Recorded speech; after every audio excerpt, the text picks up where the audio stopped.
7월 27일 목요일 새벽 예배를 하나님께 드리겠습니다. 오늘 우리에게 주신 하나님의 말씀 예레미야 10장 1절에서 16절의 말씀입니다. 봉독은 1절에서 6절까지만 읽겠습니다. 이스라엘 집이여, 여호와께서 너희에게 이르시는 말씀을 들을지어다. 여호와께서 이와 같이 말씀하시되 여러 나라의 길을 배우지 말라. 이방 사람들은 하늘의 징조를 두려워하거니와 너희는 그것을 두려워하지 말라. 여러 나라의 풍습은 헛된 것이니 삼린에서 벤 나무요 기술공의 두 손이 도끼로 만든 것이라. 그들이 은과 금으로 그것을 꾸미고 목과 장도리로 그것을 든든히 하여 흔들리지 않게 하나니 그것이 둥근 기둥 같아서 말도 못하며 걸어다니지도 못하므로 사람이 메어야 하느니라. 그것이 그들에게 화를 주거나 복을 주지 못하나니 너희는 두려워하지 말라 하셨느니라. 여호와여, 주와 같은 이 없나이다. 주는 크시니 주의 이름이 그 권능으로 말미암아 크시니이다. 아멘. 얼마 전에 아내랑 같이 이제 출산하기 앞두고 이제 종합 검사, 이제 박달 검사라 그러죠. 이제 검사를 받으려고 이제 산부인과에 갔는데 이 담당 의사 쌤이 묻기를 자연분만할 것인지 아니면 제왕절개를 할 것인지라고 묻더라고요. 저는 잘 몰라서 당연히 자연분만이라고 했어요. 제가 알기로는 자연분만을 하되 이제 여의치 않았을 때 이제 제왕절개를 순찰을 받는 것으로 알았는데 요즘에는 앞에 먼저 이렇게 선택을 할 수 있다라고 하더라고요. 그러면서 이제 보통의 많은 사람들이 제왕절개를 선택하는 이유가 이제 산모의 건강도 물론 있겠지만은 그에 앞서서 어떤 특정한 날짜에 아이를 낳고 싶은 그런 마음으로 이런 제왕절개를 선택하는 사람들도 더러 있다라고 하더라고요. 태어나는 아이에게 이제 어떻게든 좋은 것을 주고자 하는 부모의 심리가 여기에 깃들어 있는 거겠죠. 좋은 날짜에 태어나기를 간절히 바라는 마음이 여기에 있는 겁니다.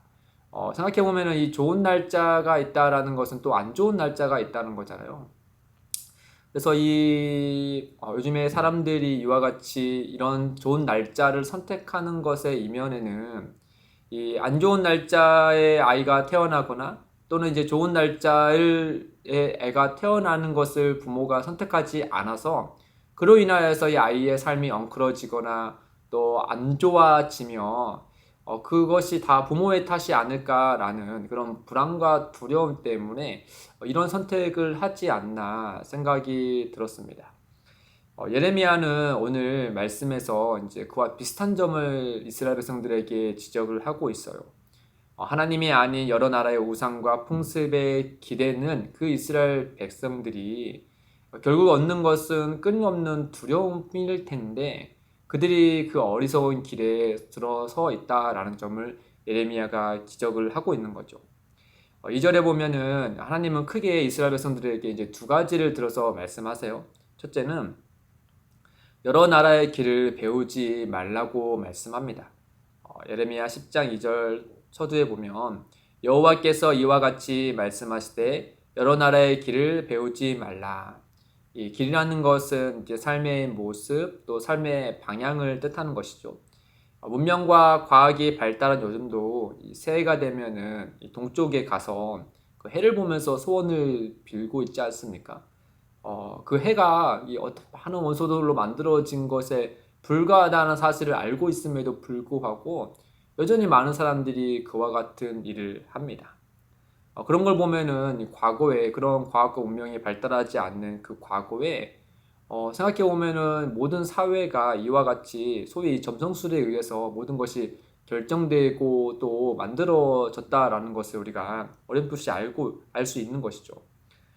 물론 성경에 보면은 하나님께서 이런 점성술 또는 하늘의 별을 통해서 특별한 메시지를 전하기도 하셨어요. 그러나 오늘 말씀에서 예레미야가 지적하고 있는 것은 이 하나님께서 어떤 특정한 메시지를 위하여서 정하는 그런 징조를 말하는 것이 아니라 이 하나님을 제쳐두고 하늘의 징조를 맹신하는 그 이방의 것들을 따라하는 것을 지금 말씀하고 있는 것이죠. 하늘의 별을 마치 신성화하여서 하나님과 같은 존재로 여겨서 그 앞에 엎드리고 있는 그 이스라엘 백성들을 지적을 하는 겁니다. 그렇게 이스라엘 백성들은 이방 사람들과 뒤섞여 살면서 그들의 삶의 방식을 배워갔어요. 예를 들어서 이스라엘 백성들이 이 사무엘 선지자에게 찾아와서 한 가지를 요구했잖아요, 과거에. 바로 이방 나라의 사람들처럼 우리에게도 왕을 달라라고 하지 않았습니까? 그 이스라엘 백성들의 왕과 같은 분은 하나님이심에도 불구하고 그들은 이방 나라 사람들의 것을 배워와서 사무엘에게 이와 같이 요구했던 것이죠. 그와 같이 지금 하나님께서 만든 창조물을 신성화하고 있는 그 우상화하고 있는 그 이방 사람들의 것을 맹신하여서 믿고 있는 이스라엘 백성들을 하나님께서 이와 같이 지적을 하고 있는 겁니다. 두 번째는 무엇을 말씀하고 있냐? 2절에 보시면은 우상을 두려워하지 말라라고 말씀하고 있어요. 왜냐하면 2절에 보시면 이방 사람들은 하늘의 징조를 두려워하거니와 너희는 그것을 두려워하지 말라. 그리고 5절에도 보면 똑같이 말합니다. 그것이 그들에게 화를 주거나 복을 주지 못하나니 너희는 두려워하지 말라.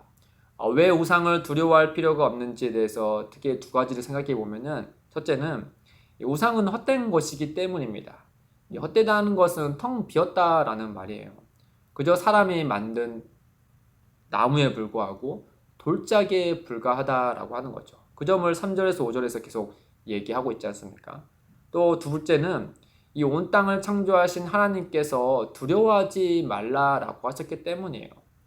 우상은 사람에 의해서 만들어진 것들에 불과하지만 이 하나님은 스스로 계신 분이면 온 땅을 창조하신 분이 아니시겠습니까? 그 하나님께서 그것들을 두려워하지 말라라고 했기 때문에 이스라엘 백성들은 그 우상을 두려워하지 않아도 되었습니다. 그 하늘의 징조를 보면서 이방 사람들과 같이 그것을 두려워할 필요가 없다라고 하는 것이죠.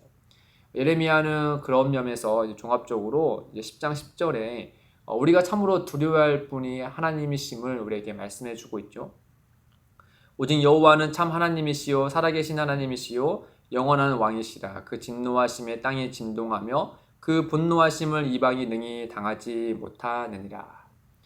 이 말씀을 정리하며 오늘 말씀을 통해서 당시 이스라엘 백성들의 그런 모습을 한번 상상해 보면 그들이 이방 사람들을 따라 어리석은 우상을 섬긴 근본적인 이유는 여호와 하나님이 누구신지 바르게 알지 못했기 때문이다라고 하는 거죠.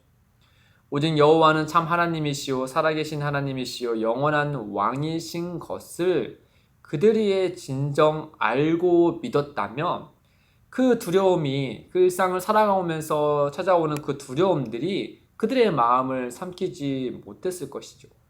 그 하늘의 징조가 아무리 이상한다 하더라도 그 온 땅을 창조하신 하나님이심을 알고 그분의 백성임을 본인들이 알고 믿었다면 어떤 두려움이 찾아오더라도 그걸로 인하여서 이방의 사람들과 같이 어리석은 것에 엎드릴 것이 아니라 그것을 두려워할 필요도 없고 또한 두려움이 찾아온다 하더라도 우리는 그것들에게 절하는 것이 아니라 하나님을 의지해야 되는 것이 마땅하다는 것을 우리에게 말씀해 주고 있는 것이죠. 사랑하는 성도 여러분, 오늘 말씀에서 또 한 가지 중요한 점은 바로 무엇이냐? 이 하나님의 말씀을 전해 들은 이스라엘 백성들에게 이와 같은 현상이 일어났다라고 하는 거예요. 유일하신 하나님, 살아계신 하나님, 온 땅의 하나님이심을 들었던 그들에게 이와 같은 일이 벌어졌다라고 하는 것이죠. 이는 곧 오늘을 사랑하는 그리스도인들에게도 동일한 현상이 일어날 수 있다는 점을 우리에게 알려주고 있는 것이죠. 평소에는 우리가 하나님을 잘 알고 진실하게 섬기고 있다라고 하지만 실은 우리가 예기치 않은 일들이 우리의 삶에 치고 들어오면 그때서야 우리가 믿고 있던 하나님이 어떠한 분이신지 여실히 드러나죠. 우리가 진실로 성경에 말하는 하나님을 우리가 믿는 성도라며 그 예기치 않은 두려움이 우리를 찾아오더라도 우리는 그 하나님의 선하신 그 날개 아래 피하려고 들지 세상의 방법을 쫓아가며 하나님을 잊는 어리석음을 범하지 않는다라는 겁니다. 사랑하는 성도 여러분, 혹시 우리 중에 어떤 두려워할 일이 있거든 우리에게 자기의 하나뿐인 아들을 주시기까지 사랑하신 그 하나님 아버지를 바라보시고 믿음으로 그분의 곁에 나아가시기를 주님의 이름으로 축복드립니다. 함께 기도하겠습니다. 하나님 아버지, 우리는 하나님께서 온 땅을 창조하시고 다스리시는 분임을 믿음에도 불구하고 삶에서 예기치 않은 두려운 일들이 생기며 참 연약해지기 마련입니다. 그런 우리를 불쌍히 여기셔서 성령께서 늘 도와주옵소서. 주님, 우리 중에 하나님을 바르게 알지 못하고 또 믿음이 연약한 자들이 있거든 주께서 믿음을 더하여 주시고 주의 말씀을 통해 하나님이 누구시고 우리를 위하여 어떠한 일을 행하셨는지를 진실히 알고 믿을 수 있도록 우리에게 믿음을 더하여 주옵소서. 감사하며 이 모든 말씀 우리 주 예수님의 이름으로 기도드립니다. 아멘. 오늘도 두 가지의 기도 제목을 두고 기도하겠습니다. 첫째, 어떠한 두려움이 있거든 두려워하지 말고 전지의 주제이신 하나님 아버지를 의지하게 하옵소서. 둘째, 기쁨이 되는 교회가 하나님이 어떠한 분이시고 어떠한 일들을 행하셨는지를 진실하게 선포하며 가르치는 교회가 되게 하옵소서. 이를 위해 함께 기도하며 나아가겠습니다.